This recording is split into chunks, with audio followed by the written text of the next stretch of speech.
Growing up, I always had a love-hate relationship with video games. And when I say love-hate relationship, I mean I loved video games.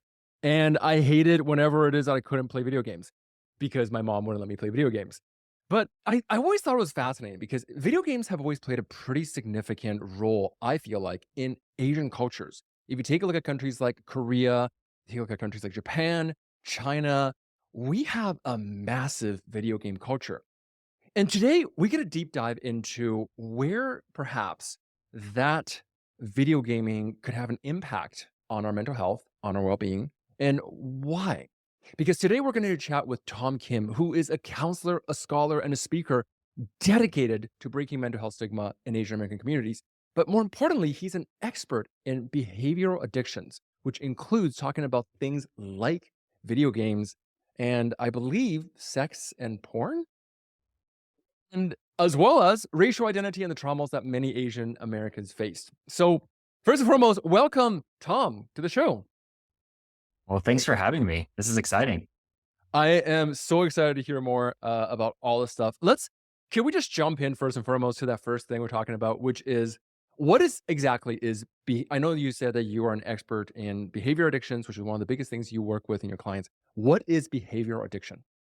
Yeah. So behavioral addiction I think it's kind of more of a newer term. We might see it used as a behavioral dependency or, um, it's these behavioral things that we always go back to for comfort, Mm, for relief.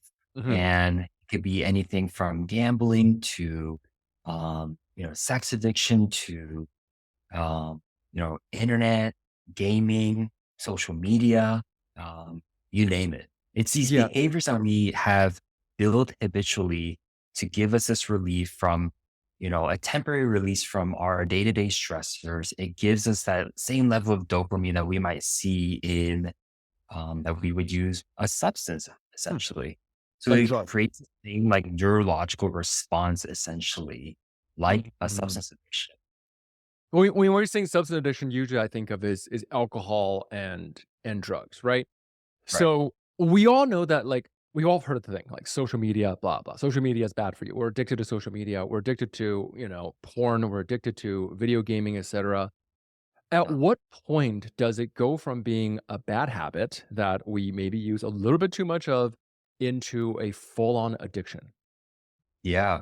So, I always try to walk with my clients like this. You go through a tough day and, it was a particularly difficult day. Things didn't really go out the way that you wanted to. And you feel that weight, kind of weighing you down. You feel almost like your shoulders drooping down. It's just like something feels really heavy on your heart, right? Mm, What does your mind usually go to? mm, What what do you usually fall into? And how long do you spend your time, your energy, your resource into it? mm, mm, And those are kind of the first signs I would say to, hey, let's look at that as could this be potentially dependency or addiction? mm, Um, it tends to be the same thing, right? Then mm. that's when the question comes up like, huh, could it be? You know what I mean? Right. And so when, I'm at the end of the day, when I'm tired, yeah, like I just want to turn off my brain, right? I'll go and I'll turn on the TV. I'll, maybe fire up the PS5 and, or I'll go and binge watch a show, right? Like right now, my guilty pleasure is like Love is Blind, which is so ridiculous of a show. Yeah, like my wife and I, we can't stop watching it. Okay. So coming back to that question, you when your clients come to meet with you, what is the most common type of behavior addiction you see? Yeah. Especially So the Asian clients, which I realize it's, you probably view and work with a wide range, but this is the yeah. the demographic. So I usually work with a lot of adolescents and young adults. So Mm, this is typically how it starts. With my adolescents, young adults, it'll be so for example, I'm here in the state of Georgia, and mhm. when you're in elementary school, your school actually gives you a Chromebook, and they give you a Chromebook to do your educational, whatever. Do your And homework, do your, yeah, take your notes or whatever it is. classes, Yeah. homework, you name it, everything, right? And it usually starts with doing homework, doing your schoolwork, and then it started turning into those um, little games. Okay. It turning into like playing games in school, Okay. playing games in class, and then it starts turning into YouTube. It starts turning into, it starts evolving into other things. Okay. And then it starts evolving into the mom or dad calling me and saying, my child, their grades are dropping. Every time I see them, when they come home, they have a Chromebook. They open that Chromebook or they open their phone and they're just constantly on it.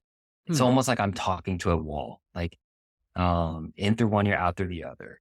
And then Mhm. next thing you know, they're saying, um, you know, it seems like whenever they come home, whenever either my child comes home or when I come home, all I do is just doom scroll. All I Yeah. do is play games. All I do is go back to electronics. And then Yeah. next thing I know, it's like 9 p.m., you know? Um, And so I, these are teenagers or are they like kids? Are we talking like 8-year-olds or are we talking like 15-year-olds? actually both. So a lot of my clients actually start Both. middle school. Um, in middle school, we're starting to see that like, I have these Asian American young adults and teenagers. Because I think middle school is young. Like middle school is like what, like 5th, 6th grade? I have no idea how the American system works. Uh, what is that, like Yeah, 10 years old? yeah. So I'm seeing like as young as like fifth graders, sixth graders, Mm, usually coming in for these internet gaming or like internet addiction. and their parents are So bringing them in to be like, "Hey, we're gonna talk to a therapist today because you're using the internet so much that we gotta set you up with a therapist." yeah. And most of the time when they come in, it feels like they'll come in with symptoms like it feels like they just have ADHD. They can't focus. They're constantly on their phone or they're constantly on their laptop. Or they'll say like, my child doesn't even know how to like communicate with me and it's just impacting our family system. Like Mm, I can't reach them and or the child will say like my parents don't understand me. Why can't they just leave me alone?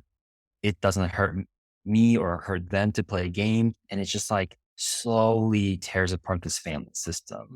And mm, that's when I usually see them. And then that's when the conversation starts like, hey, maybe this gaming or internet, maybe we need to start using the word addiction and really taking mm, this seriously because this is actually impacting the family system. It's impacting your well being, it's impacting your school, and it's mm. impacting your overall mental health. Wow. So, I mean, I can imagine there are probably every parent, who is listening to this, or every parent to be, myself included. I don't have kids yet, but I'm thinking, I have no idea how to deal with that. If I have a child who is addicted to gaming or the internet, and I know it's bad for them, and I think every parent probably first tried to say, "Well, we're gonna set reasonable boundaries. We're gonna do reasonable hours." But that usually doesn't work in the long term. Yeah. And what do you do? It's a really good question. I feel like that's a golden question, you Yeah, know? you come see Tom. That's what you do. You know? Right, right. And it's interesting because parents will ask me the same thing, and I'll have these seminars, right? And there's these seminars with 30, 40 parents there. And I'm telling one parent's like, yeah, maybe we need to like lower the phone usage. Let's just shut off the Wi-Fi at 9 p.m. Let's just do that. Okay. And then Yeah. another parent will be like, I'll listen to what they're going through and I'll say, well, actually, maybe you should like try to game with them and like learn what kind of games they're playing. And I'm sitting Interesting. back, yeah, I'm sitting back like, huh, maybe there really is no like one size fits all. Because what it really comes down to actually is behavioral addiction is really interesting. It's really like intricately woven into our family system and it like affects it very differently for every family system. Mhm. Now, for certain family systems, if it really hinders like communication or overall family relationship, and maybe it is time to just say, like, we're going to set a hard boundary and Okay. we're going to try to find a way to replace gaming or phone usage or internet usage to, bring more of the family, quality time together. Mhm. or it really could be gaming is a way for somebody to socialize, a child to socialize, to explore themselves, to, make connection, to learn new skills, to, undertake new challenges. And Mhm. so parents kind of learning what their game is like could also potentially build a relationship with a child, right? Mm. I have a client who, the dad learned how to play Minecraft with his son, and Mm. it became like a once a week hobby for them. And that was a really big bonding experience. Mm. And that strengthened that relationship between, his son and, the father. But then I also have clients who, you know, while it was really hard to turn that Wi-Fi off at 10 p.m., and it did bring a lot of conflicts in the beginning, as you could imagine. But what it did slowly was when the Wi-Fi was off, they were finding you know, unique and creative ways to spend time together. And, they started noticing that the kids were out of their bedroom with the door open and hanging out in the living room. And they started playing board games together or doing puzzles together. And Mm. that's what created the relationship and, strengthened the relationship. Mm. So one thing I'm hearing here that is kind of eye-opening to me is it's not about the video gaming or the behavior, at least not in the context of what we're talking about here. It Yeah. really is about what can we replace it with, right? Mm, And I remember in, this whole when I was doing this research, one big question that I had was, is this particularly common with Asian, um, clients of yours? Like, is this something you see more often? And if so, why do you think that is? yeah. Gaming is really fun. Yeah. I mean, don't get me wrong. I think everyone like let's be honest here. The gaming is universal. I don't think there's any group of people who don't love games. It's literally built into us. Since the dawn of mankind, we love For games. sure. Yeah. Whether that's a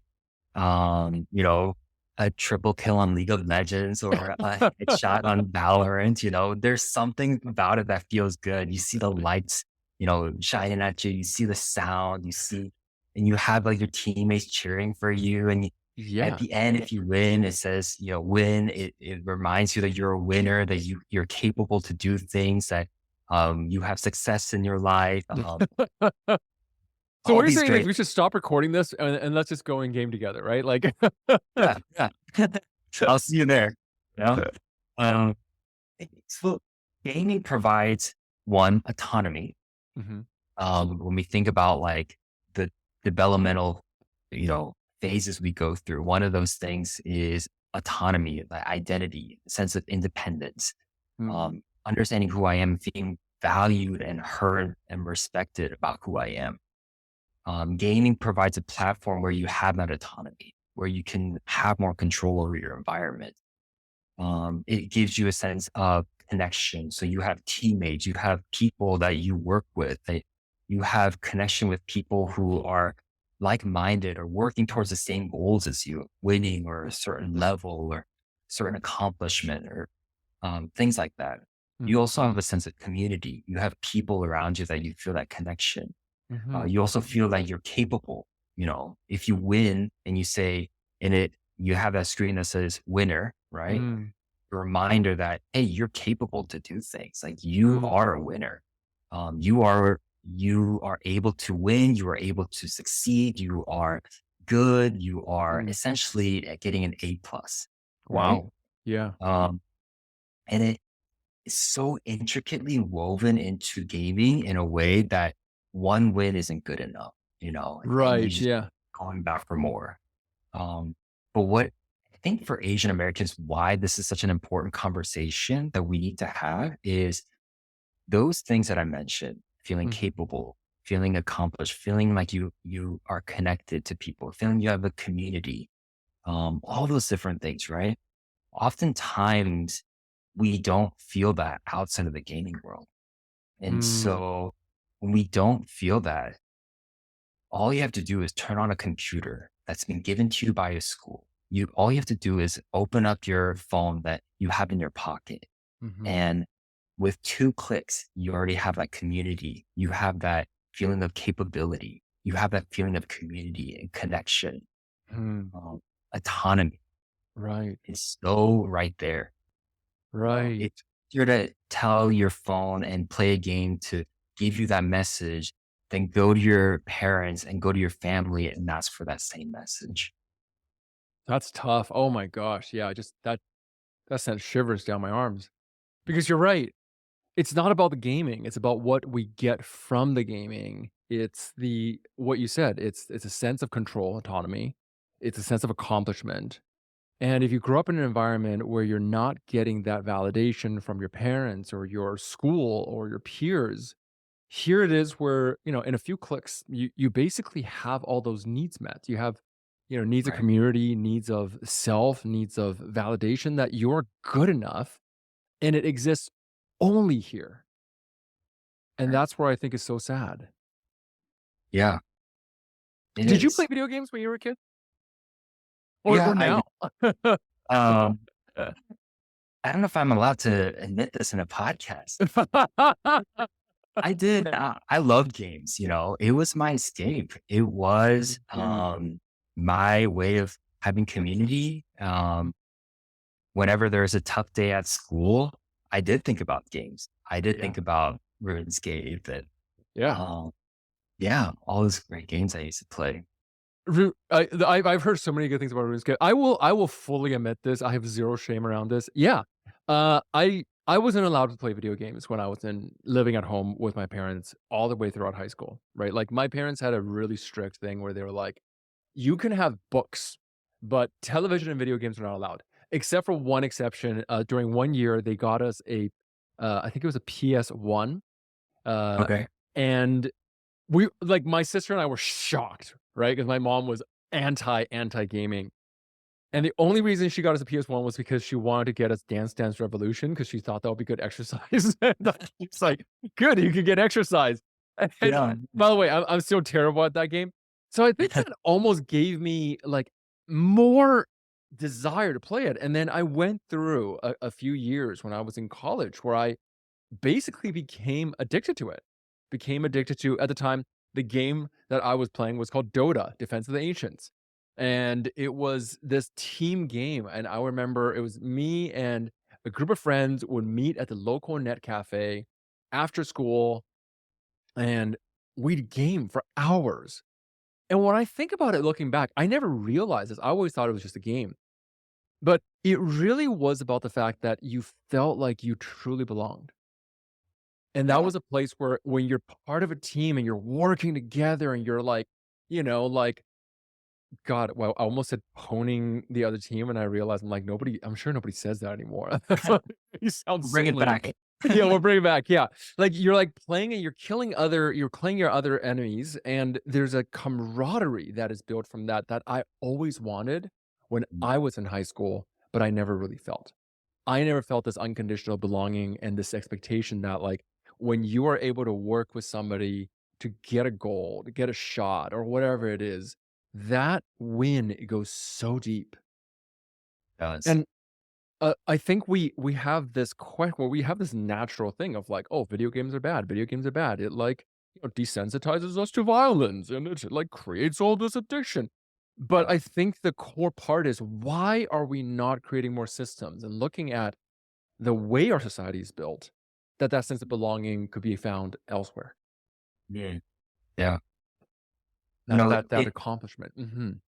Yeah, I think it's also important to add like what the Asian American experience is. We talk about the family system, but we also Mhm. talk about Asians going through the Western education system Tell and me more. how Asians are portrayed in media and Asians are portrayed, for these expectations about, career academics, right? You know, I remember in high school, one of my friends used to joke that we're called Asians, not Bejans.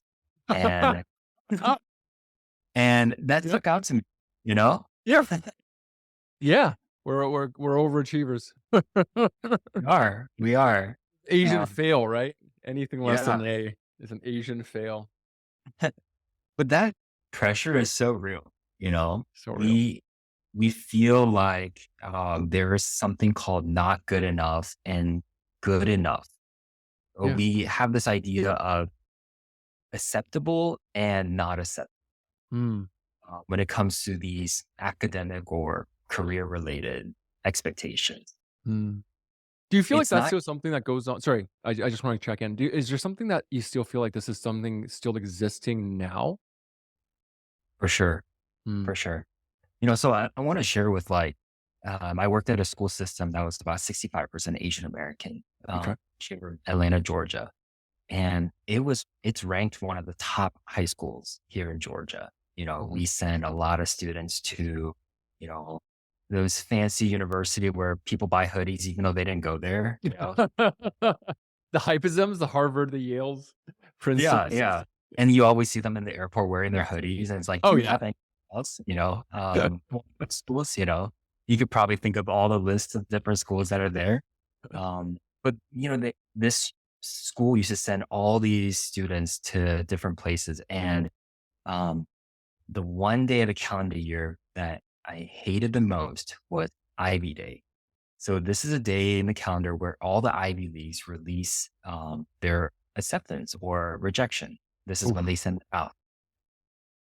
Oh man, as a mental health therapist in that school, and I'm the only mental health therapist, it is like Normandy. It's like it is just like boots to the ground. We are ready to go. We have kids crying left and right, and they're like Oh, lined up the door. And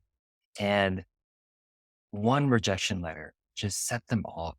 wow. And I wanted to just yell in a megaphone, like, you are more than Harvard. You are more than all these universities.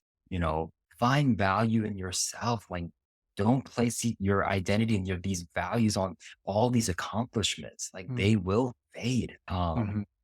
But I think that seeing that is kind of what it is to be Asian, this model minority myth, Mhm. this academic and vocational expectation that we set for ourselves. And when we see those things and we were able to just kind of write down the societal messages that those kind of perpetuate, it's always you need to be better. You need to do more. Mm, In order for you to be accepted or respected, you need to have whatever.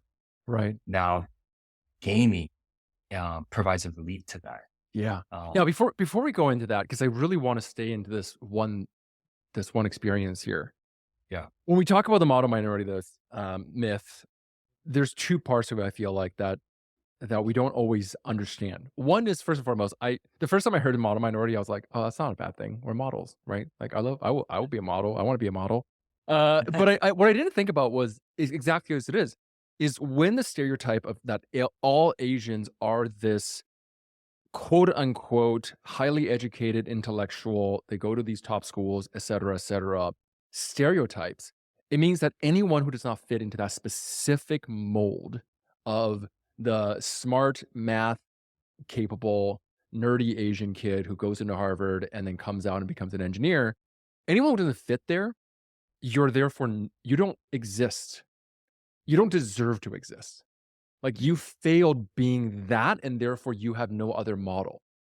Right? I think that this is something that on a societal level, we don't address enough. And when people ask me this, it's like, well, why is this such a big problem? The Asians are seen as smart. Like, why is that a problem? Because we are so much more than that. Like, yeah, I'm not going to say Asians aren't smart. We are freaking smart. But we are so many other things. And when we don't get to see ourselves as that way, as you said, it's not just that we have tiger parents who are like, "You have to get into Harvard or else." It's the fact that the whole system around it is, "Hey, if you're a parent and your kids don't get into Harvard, if you're not being a tiger parent, you're not just letting your kids down, you're a failure as a parent." Yeah. Yeah. Because they don't have a survival mechanism to be accepted the way that the masses are accepted, where they could be other things and still be accepted. How many Asian American rock stars are headlining shows that you can think of? How many Asian American, like movie stars? Nowadays, I feel like we're getting more and more, but for a long time, there were none. How many, like, there's so many different fields that we just didn't see any representation. So it really is, I think, so much more complex than we really give it credit for. For sure. Um, and okay, so I really wanted to jump in with that little bit of rant because I do think that it gets misunderstood that this is just like an Asian parent thing.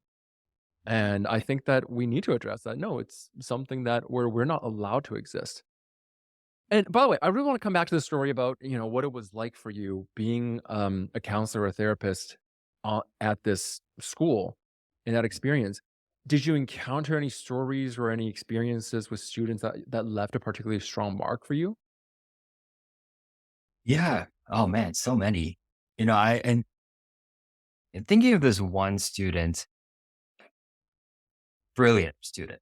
Mm, I think she was not only like academically, very well accomplished, but she just had uh, she's just brilliant. Like I okay. don't know what else to say. It's like Yeah. she just whenever she's there somewhere, she would just brighten up the room.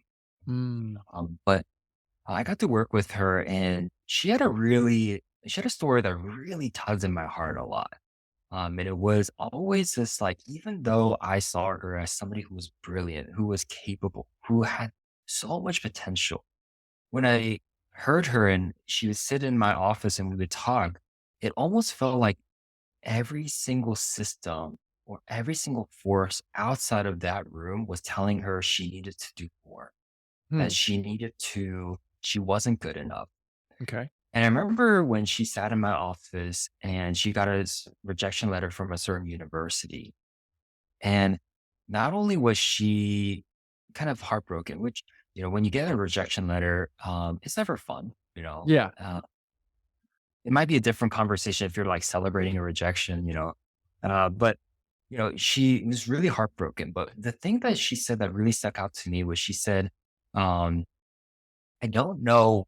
The part that scares me the most is I know I can get through this, but I don't know how my friends will take it. I don't know how my parents will take it.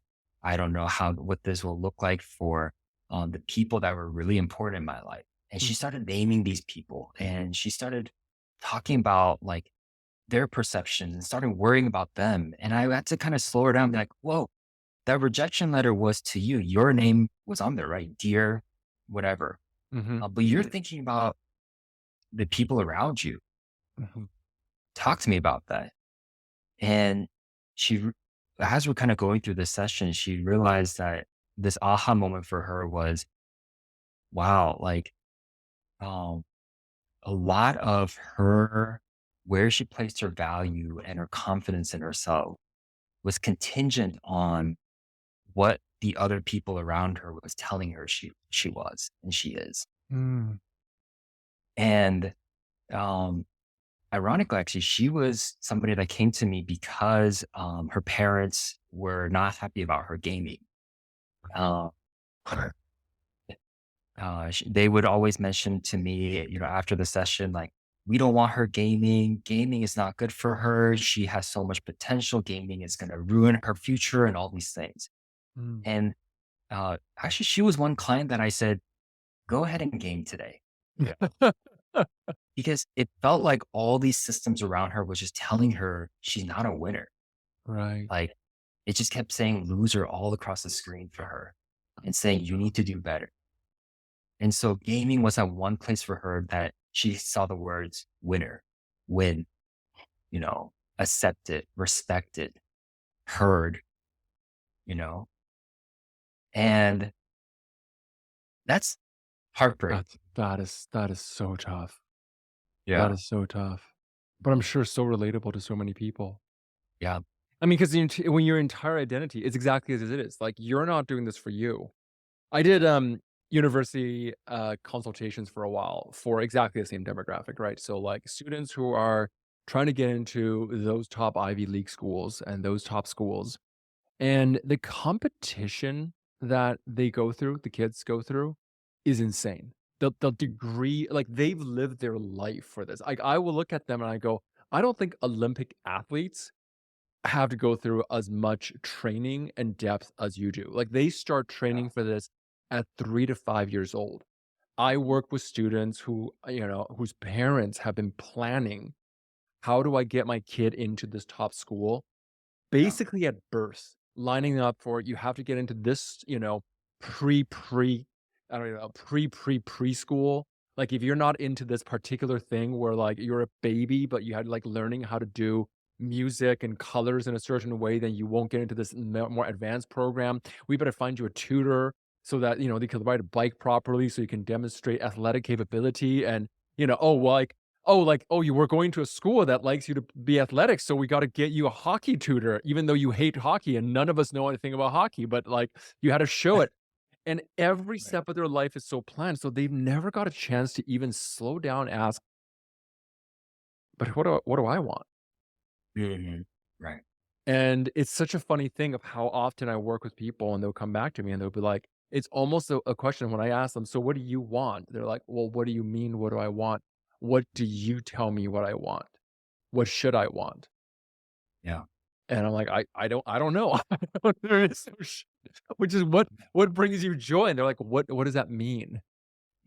Right. What does that what does that mean, what brings me joy? Isn't everything I do for somebody else?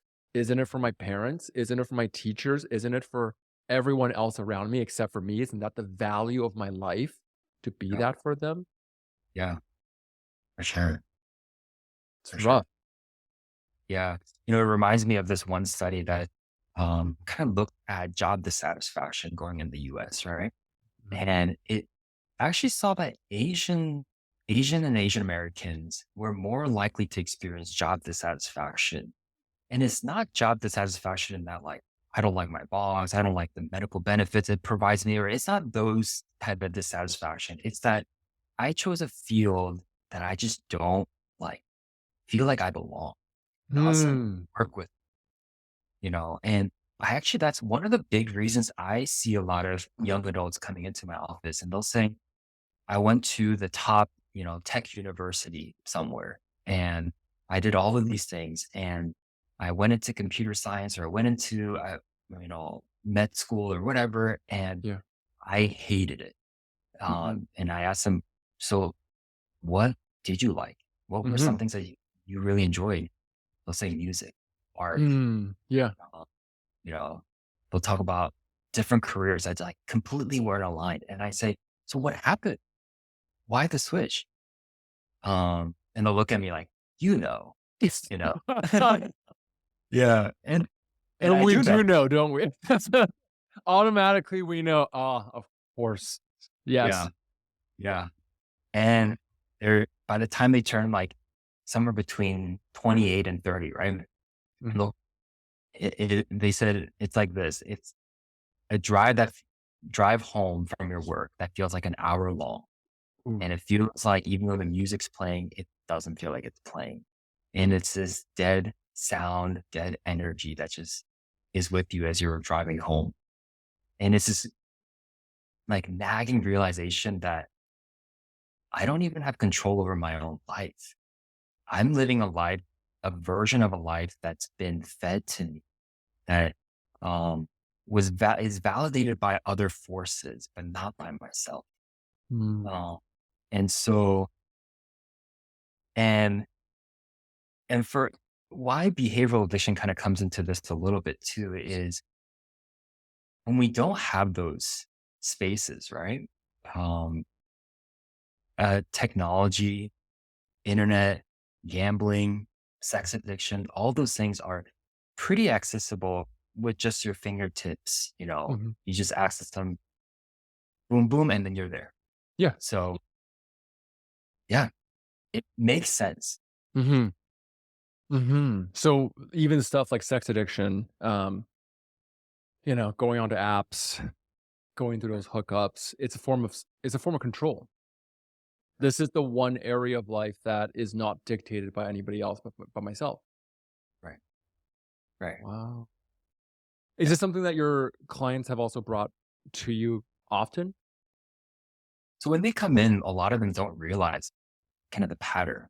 Mm. They realize something is off, but don't really know what it is. Hmm. Okay. And they'll usually say, I hear this a lot. They'll say like, um, I kind of jump in. I'll say, what do you know about behavioral addiction? Like, what do you know about internet gaming addiction or Yeah. gambling addiction Everything, or sex addiction? whatever. They'll like be thrown out. They're like addiction. Like, whoa, we're going there, Yeah. Um, It's a big word. it Because is. for Yeah. most of us, just like, "I'm fine, I have control over it. Why is it Right. an addiction? I could stop anytime." Which I Yeah. feel like is probably what a lot of addicts say. And I'd always tell them I don't shy away from those words is because um one, Mhm, if we don't if we don't take a conscious effort to recognize it, it'll always come back to us. It's a really powerful force. And it's mhm, we build a habit that whenever we are in an environment or a space that we don't have control, we've lost that autonomy, we don't feel capable, we don't feel confident, our body will naturally go back to it. And mm, so if we don't take a conscious effort and we water it down, then we're honestly doing us a disservice. mm, And so I purposely try to use words like addiction, dependency, because not in a way to shame anybody of their choices or their habits, but to say like these are really powerful forces. mhm. Uh, and we need to like name it. Right. Yeah. That's huge. I love that. Like, 'cause and if we could change the subject here a little bit, kind of. One of the biggest things you do is work around the destigmatizing of this through community work, right? Can you tell Yeah. us a little bit more about that? Yeah. Like, how does why community work and what even is community work and how does that play a role in this? I'm sure if anybody's listening or go on my website and look me up, they're probably like, man, this guy is like doing all random things. And they're like, where does this all connect? I okay. When I go to your website, my first thought was, "Damn, this guy's handsome." Like, this guy is one of the most handsome therapists I've ever seen. Oh, I like that. Um, I'm flattered. Butterflies in my stomach. We can stay with that question for a while. I'll just hear keep giving you compliments. Yeah. But You okay, let's game. come I'm back. just All like, right, so pattern um, interrupt. yeah. um, what was I saying? Community work. Right. Right. Um, so one of the things I really thought back was, so at one time I was working at this private practice and I was just sitting in my office and I used to hear this a lot. Like I would go out in the community and they'll say like, oh, you're a therapist? Oh man, my mom needs counseling. Oh man, you need to meet my neighbor. They need counseling. Oh my goodness. A person at Walmart the other day, they sure needed counseling. And it's just like one by one. And I'm like, oh my goodness, like I only have 30 hours in the week. Like like, uh, but the reality was that like, actually, I was just sitting in my office, like kind of twiddling my thumb. Uh, Mm. I played a lot of Candy Crush actually, but Candy Crush is a good game. I do. yeah, but it's this reality that sank in was that, you know what? There's a lot of people that want healing. Mhm. There's a lot of people, if, we talk about internet gaming or we talk about these things, a lot of people relate to it. They realize, man, I grew up with so many spaces and environment in my life where um, I've just been told I'm a loser or I needed to do better or, um, you know, I'm not good enough until X, Y, and Z happens in my life. Yeah. Um, but when it comes to actually healing from that, we, a lot of people just don't know what's the right next step. Hmm. But not only do they not know what that just not knowing, it's also where stigma comes in. Hmm. Um, and I realized, so I got really curious, like, how does somebody like build stigma towards seeking counseling, right? Like, where Yeah. does that even come?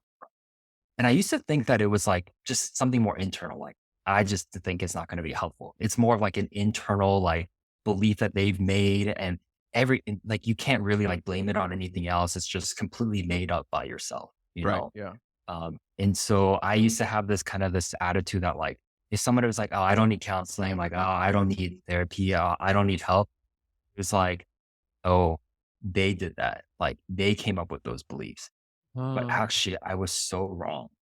Um, it was so many um intricate experience and complex trauma and navigating through a society that where they feel like they don't belong, navigating through spaces where they feel like they're ostracized and they're always kind of left out or they're marginalized or they're uh, belittled.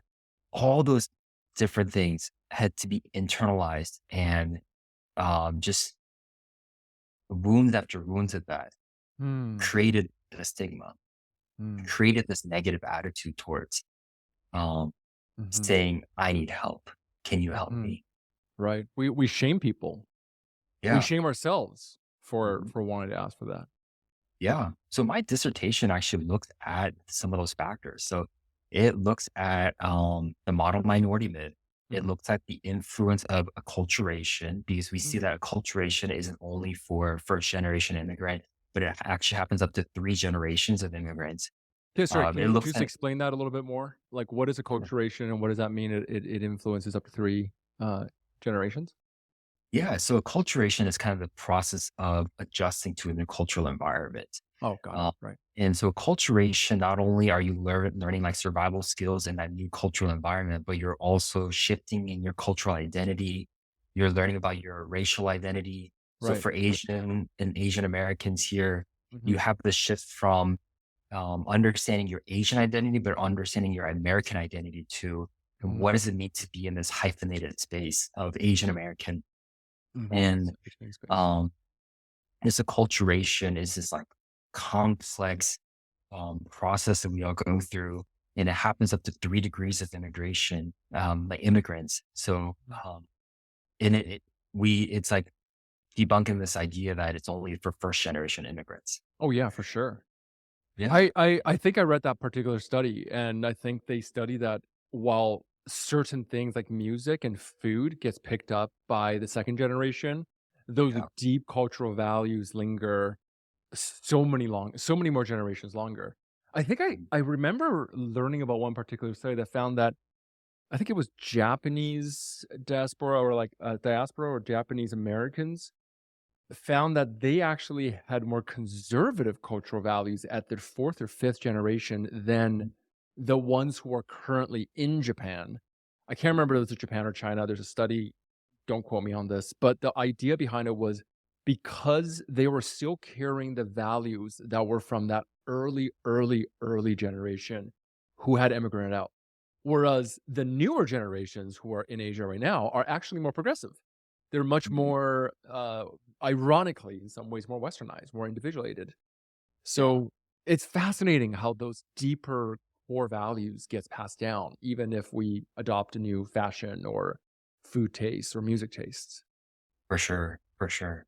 Yeah, and that's probably why when we hear like Asian Americans or Asians with the hyphenated, right? Asian Mhm. Canadian, Asian American, we say that like uh, sometimes we don't relate to Asian, and we also don't Oh, relate yeah. to American. Oh, You know, 100%, yeah. I don't I just exist only in this other phase. I'm not a very good non-Asian, and I'm not a very good Asian. yeah, we make our own like category. Yeah. Yeah, and I think it's like there are certain things that I feel like we have a sub-language, we have a sub-fashion, we have a sub-food taste that is different from Right, the quote unquote Asians, right? right, right. 100%. Yeah, we're a different breed. We're a third culture. Yeah, yeah. We're the Dino Nuggets with rice and With fried a egg. dino nuggets, rice and ketchup. Right. Oh god. Do you mind if I ask, what was your upbringing and your experience like? Yeah. So I'm 1.5 generation Korean American. I immigrated here with my family when I was around 5. Yeah. Uh, and so my journey with like understanding my identity as like Korean American was kind of complex because I grew up in a state where there's not many of us, Yeah, where'd you grow up again? in Indiana. In So Indiana. Was it like a big city? I know nothing about Indiana, by the way. My apologies for anyone in the Indiana. Is it a big city, small town environment that you grew up in? It's like a small town. Okay. Yeah, it's more like a cornfield. Oh, wow, okay. It's So great. really not many Asians. No, no, our traffic is, tractors, trying to go from the Right. the cornfields to the nearest farmer's market. So, What was it like growing up? I mean, I first and foremost, I'm so curious why your parents chose that particular area to raise you, but what was it like growing up there as the only Asian person in the uh, region? oh, I think one of the State? things, even though I was young, the biggest things that I've had to learn growing up there was what is it like to be a minority? Mm. Um, and we share a lot of similar stories where like bringing like our Asian food to the cafeteria and Oh, people yeah. like The looking stinky at you lunch weird. story. Yeah. Yeah. And I always tell my friends who are Asian. I always say that I feel like I'm like a Pokemon. What do you call it? Like a prophet or something because I culture them about the Pokemon culture. Uh, Oh, um, yep. You were the trend yeah, starter? I like to believe that I was. Yeah. But Influencer. yeah, for sure. But there's things that, like, I've had to learn, like, things that I loved, but didn't really feel like I was in a space where, the things that I really love, whether that's food, you know different cultural things that are important to me, it wasn't really a space where it was celebrated or actually acknowledged or welcomed. Mm, And so it felt like growing up there, it was a lot of kind of hiding a lot of my Asian identity. mm. Um, and I actually joked about this the other day with my friend. I so we also talked about like in high school we had homecoming and there was another Asian girl that I asked her out for homecoming and she said yes. And then a few weeks later, she actually said, sounds really awkward, but um, I don't know if I want to be with an Asian guy." Uh, Oh! and I was like, "You have a brother." You know? Um, and So she was Asian? she was Asian, yeah. Oh my god. Um, but I think that is Did she give you a reason beyond the fact that, like, this was basically just internalized well, racism? essentially it, but I didn't have the vernacular to be able to express that. And I And think did she didn't explain it, she just said, "I just didn't wanna be with an Asian guy." yeah, and I Wow. think I said something like, "I'm not Asian," or something, and, yeah, but I think that was kind of a example of what it's like to be in a Yeah. space where I can't say, "My name is Tom and I'm proudly Asian." Yeah. And Oh, that yeah. is a cultural identity that I have, and I'm Yeah. proud of it. It's not a place that you can stand up and say that. Mhm. Um, and even when I went to college in a state right over to Ohio, there was a very similar message that I felt. And that actually kind of inspired me for my dissertation too, because I realized that these societal influences of what it's like to be Asian in a westernized space, how that actually impacts the stigma that Mhm. we have. Mhm. You know? Yeah. It goes deep. I'm trying to find a particular stat at one point. I remember there was a study done. I need to look it up at some point. That was like the number of men, Asian men, who have heard in their presence, either from a friend or from a date, like in this direct situation or like a romantic interest, that the person they're talking to don't date Asian men. Mm, And now this was from, I would say, probably a few years back. These days, thanks to things like K-pop, we are starting to see this like new, I don't know, new wave of almost like a new fetishization of Asian men, at least very specific types of Asian men, right. um, which are usually again East Asian who look a certain way. Um, but before this trend, that was a common thing. That was a pretty common thing. I think it was like the stat was, again, don't quote me on this. I think it was almost like 60 something percent of Asian men have heard something like that said in their presence. Yeah. Even that movie, I don't know if you've seen that movie Dee Mhm. recently came out. There was a scene where the boy, the main character, was like sitting at a playground, and he's talking to this girl he's very clearly interested in, and she's like, "You're pretty cute for an Asian." Yeah. And that, like, that message that is inherent, that is always kind of whispered around us. It goes deep. Yeah. I remember doing another interview on the podcast with an Asian, dating coach, and Mm. he's an Asian guy who's just, like, coaches other guys how to get dates, and he talked about this. It goes deep. It's a tough thing. Yeah, Yeah. it is. Yeah. And it's a societal force you're trying to play against Yes. a message. Yeah, it Um, goes deep, for sure. yeah. So going back into community work, what does that look like for you? Oh, by the way, I want to double check. Are we still on time? Yeah. We're great. Um, Yeah. so you're talking about community work. What does community work look like in how it plays out? Because I know that you do group and consultations and events and stuff like that. Like what?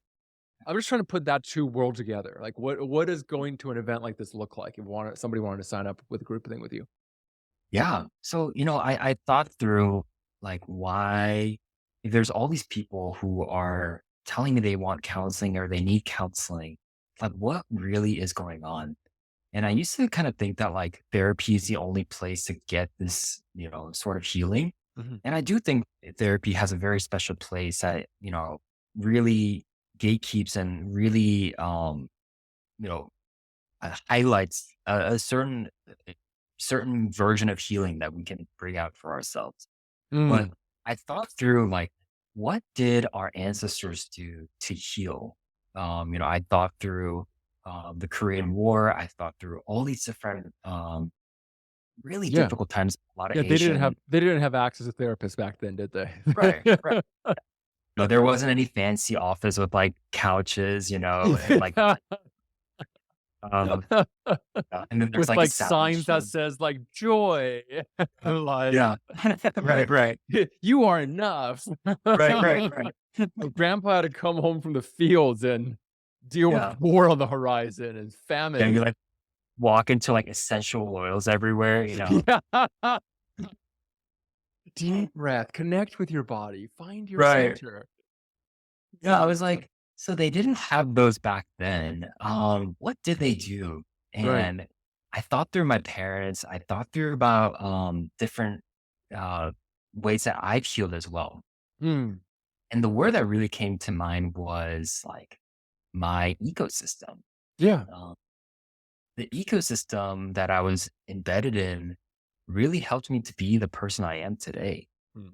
I'm thinking about, um, you know, when, I experienced very difficult moments in my life, um, you know, uh, different Asian families, they were all aunts and uncle and aunties, and, we're not blood related at all, but I call them all uncle and auntie. Yeah. And, uh, We all uh, have unkies and uncles, yeah. yeah.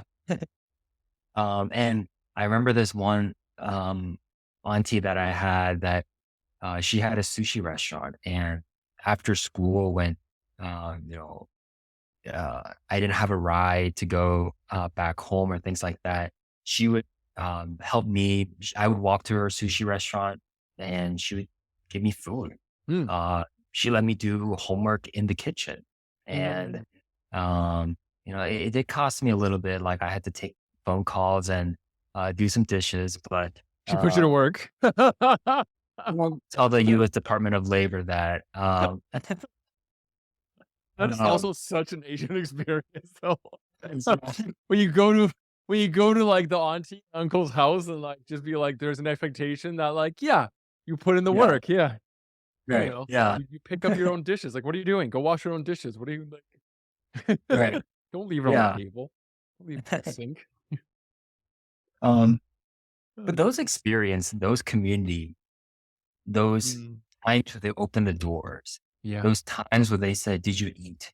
Um, you Mm, know, Yeah. It's Um, huge.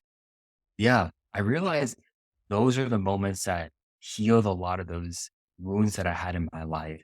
And it Yeah. healed a lot of the wounds in a lot of my ancestors' life. Mm. And it's embedded in like, in our culture.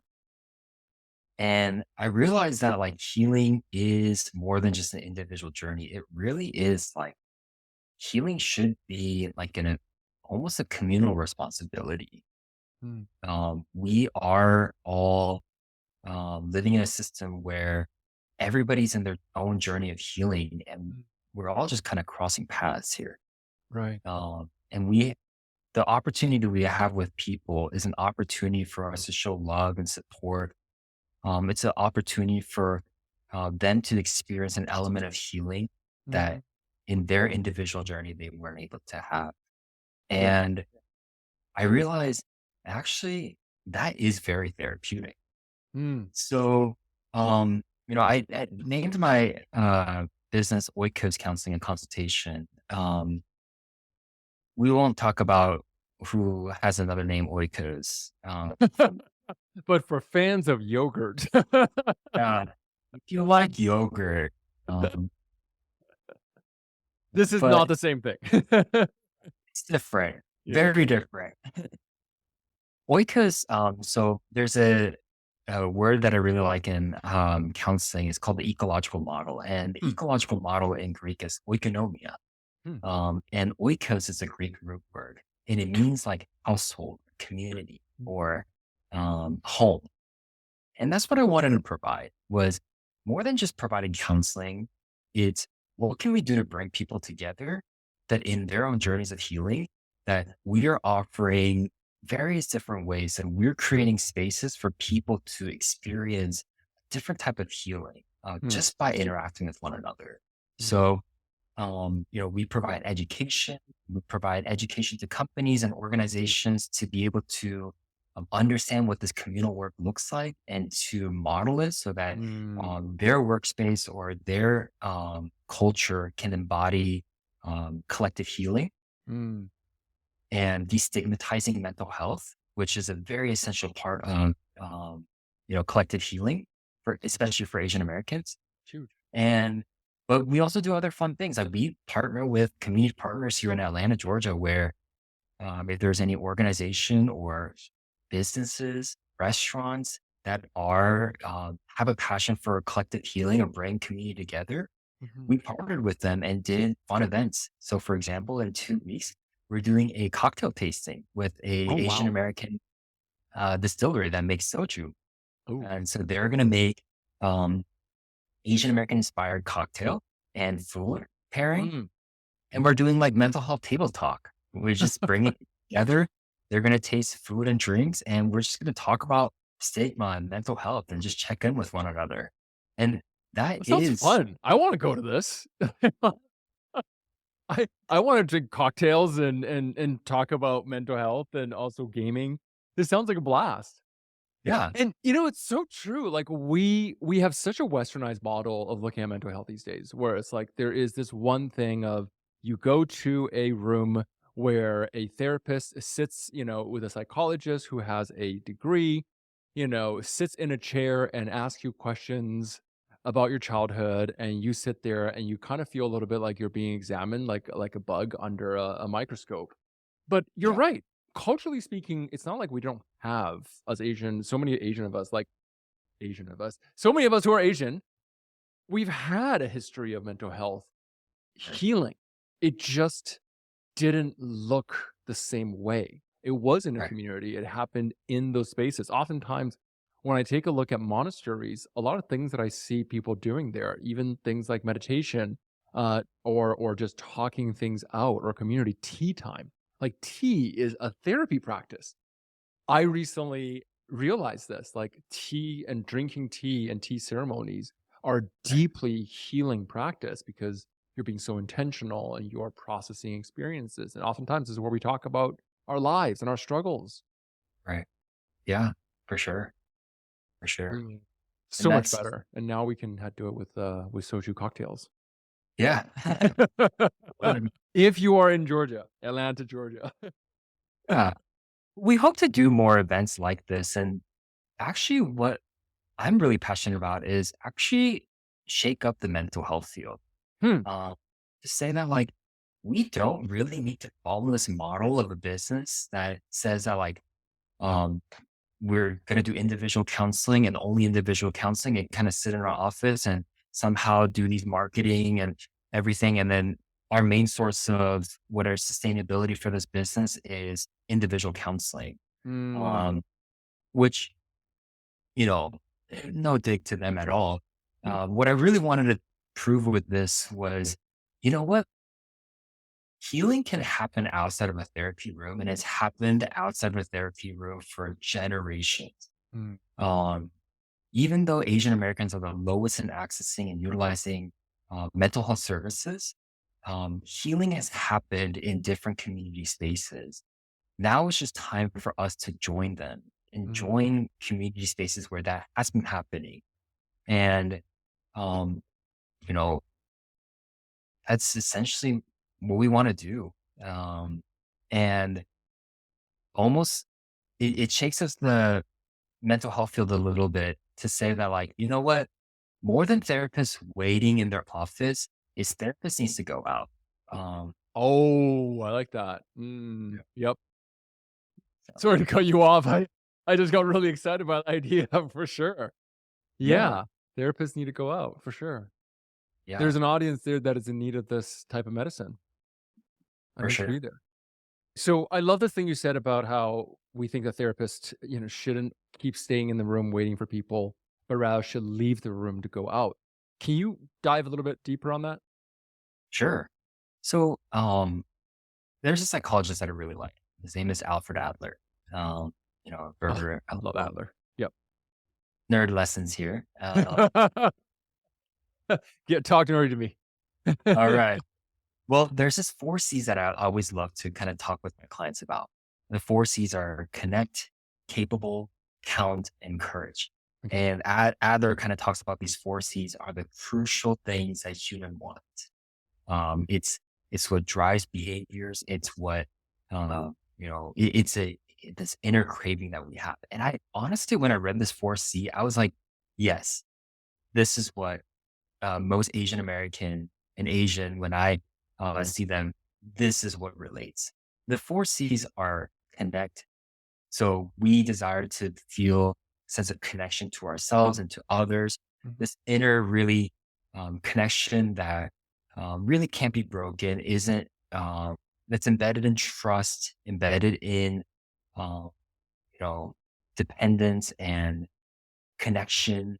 Mm. Uh, like I know you and you know me. And this is the thing that we're talking about earlier on, right? About the video gaming, like why we get like video game addictions, porn addictions, sex addictions. So much of this is just we just want to feel the sense of belonging and connection. Right. Yeah. Mm. And um though this will be like a mind blown. Okay. 'Cause the second one is capable.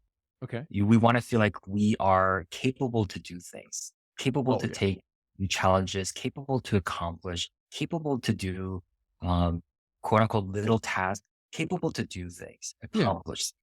Right. Third one is to count. If you give me a box of pen and you say, how many pen are in this box? And I say five, right? Okay. I counted every single pen in the box. Right. I didn't say there's four, but one doesn't really matter. You know, um, Mm. I say five because there's five pen in the box. We Okay. want to feel like we matter. We count. That when we say who's in this room, we we're counted in that. Um, And then courage. We want to feel like even though life is difficult and there's a lot of difficult tasks, we feel like we have the courage to take on these new tasks.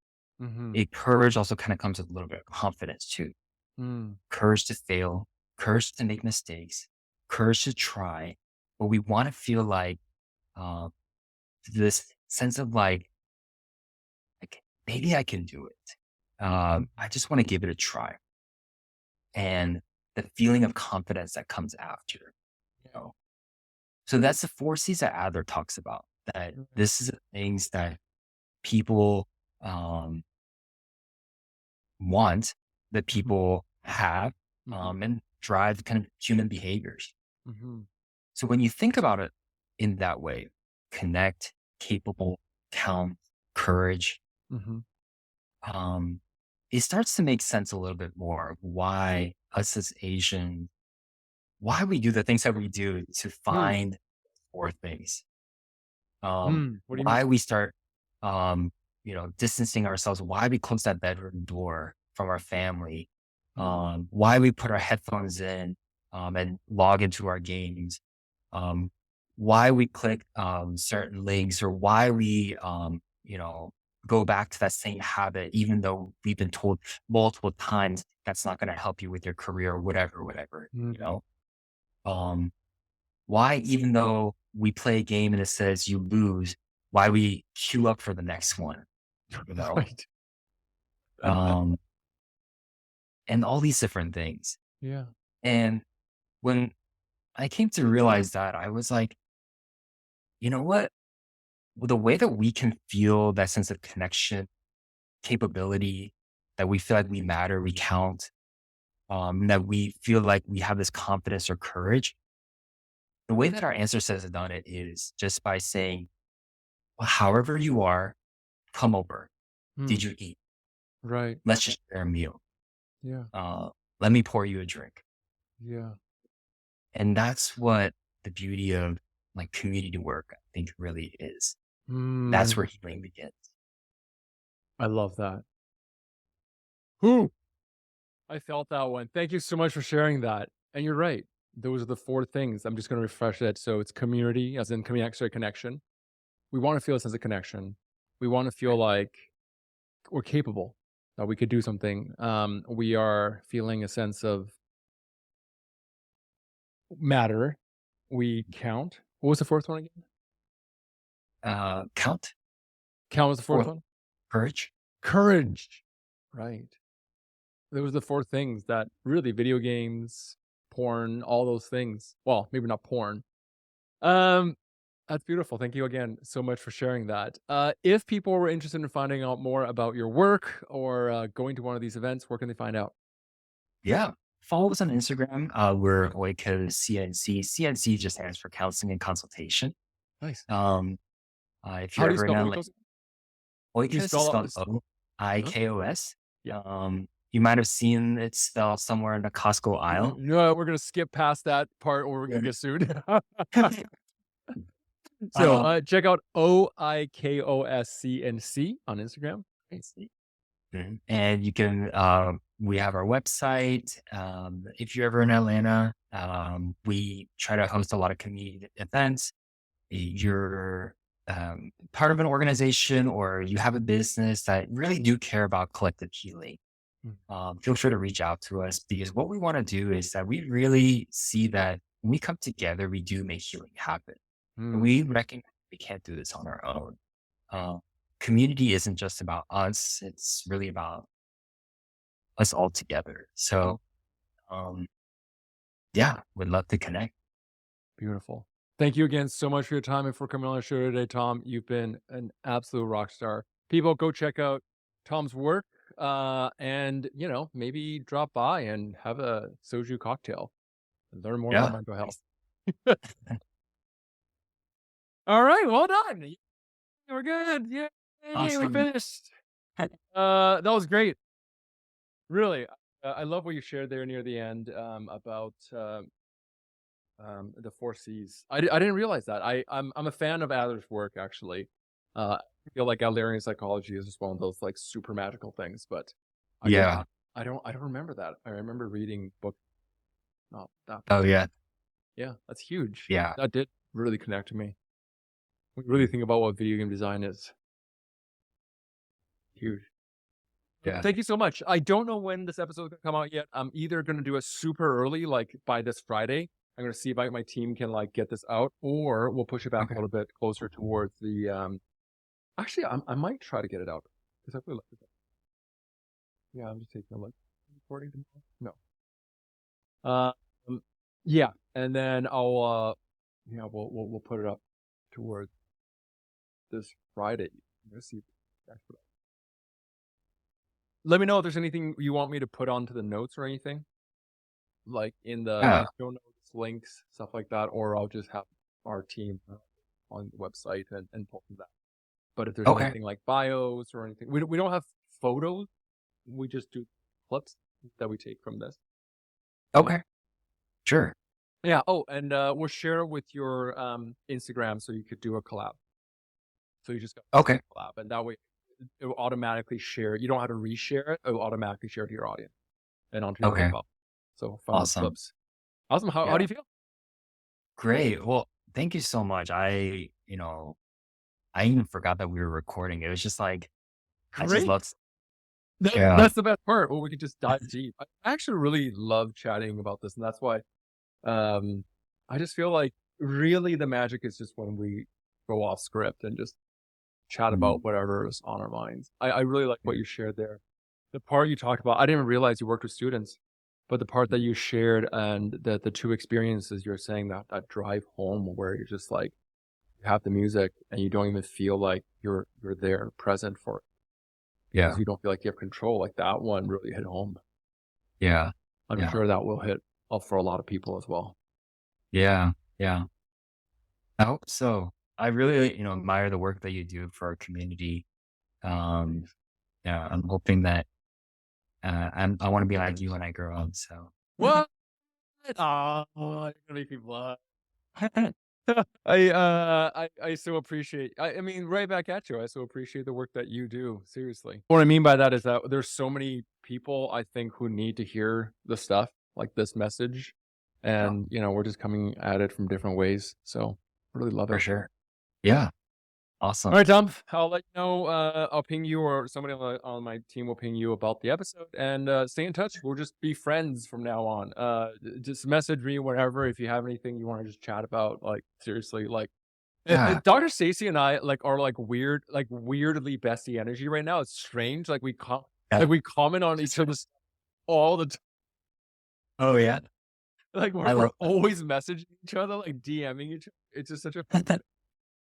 it was also out of nowhere. I never met her, and then one day I can't remember how we got to know each other, but I was like, "This is great. We did an episode together," and ever since then, it's like so Yeah, many people in the community were just, like, friends. she's like my unofficial mom. It's just like I don't know. She was Sorry, go ahead. Yeah, like I always feel like I need to like check in with her, and like, I'm such a big fan of her. So Oh, she's the best. Yeah, and she's so cool. Alright, Tom. okay, sounds Take good. care now. Thanks again. No problem. Bye. Bye.